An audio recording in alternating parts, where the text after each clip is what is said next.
Decided it's time to close your SoFi account? To do it cleanly and avoid any hiccups, you need a proper exit strategy.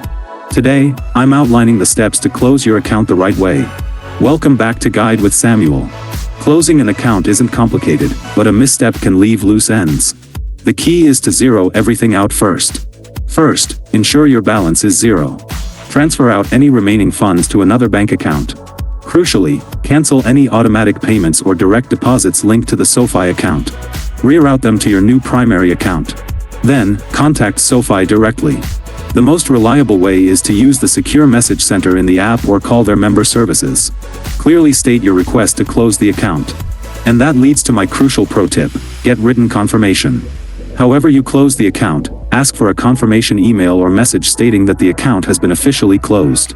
This is your proof if any issues, like a stray fee, pop up later. So, just like that, you can cleanly and confidently close your account chapter. What was the final step that gave you the most peace of mind when closing an account? Let me know down in the comments, and subscribe for more clear-cut guides like this one. Thanks for watching.